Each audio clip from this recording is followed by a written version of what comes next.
పెళ్లంటే నూరేళ్ల పంట, ఇద్దరు మనుషులు మనసులు ఒక్కటై కలకాలం కలిసి నడిచే బాట. ఈ నడకలో అపశృతులు ఉండకుండా ఉండేందుకే జనం తాపత్రయపడతారు.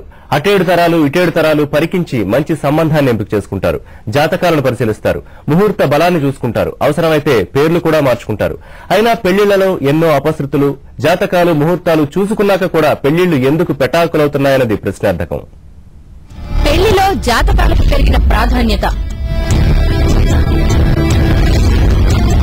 జాతకాలు కుదిరితేనే పెళ్లికి సై. వ్యక్తుల కన్నా జాతకాలపైనే నమ్మకం. ఏమాత్రం తేడా ఉన్నా పెళ్లి బంద్. జాతకం కుదరకపోతే పేర్ల మార్పు.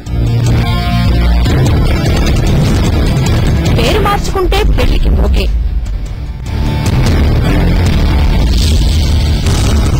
ముహూర్త బలంపై గట్టి నమ్మకం.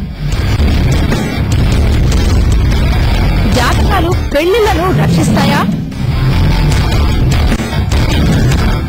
కాపురాల్లో కలకలు రాకుండా కాపాడతాయా?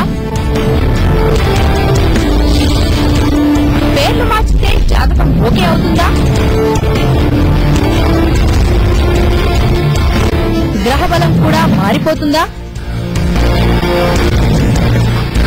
మరి పెళ్లిళ్ళు పెటాకులు ఎందుకు అవుతున్నాయి? విడిపోయే వారి సంఖ్య ఎందుకు పెరుగుతోంది? ముహూర్త బలం మాట వట్టిదేనా? జాతకాలపై అనేక అనుమానాలు. కలకాలం కలిసి నడవాల్సిన ఆలుమగలు అర్ధాంతరంగా విడిపోవడానికి కారణం ఏంటి? జాతక బలం, ముహూర్త బలం అన్ని చూసుకున్న కాపురాలు ఎందుకు కూలిపోతున్నాయి? లోపం ఎక్కడుంది?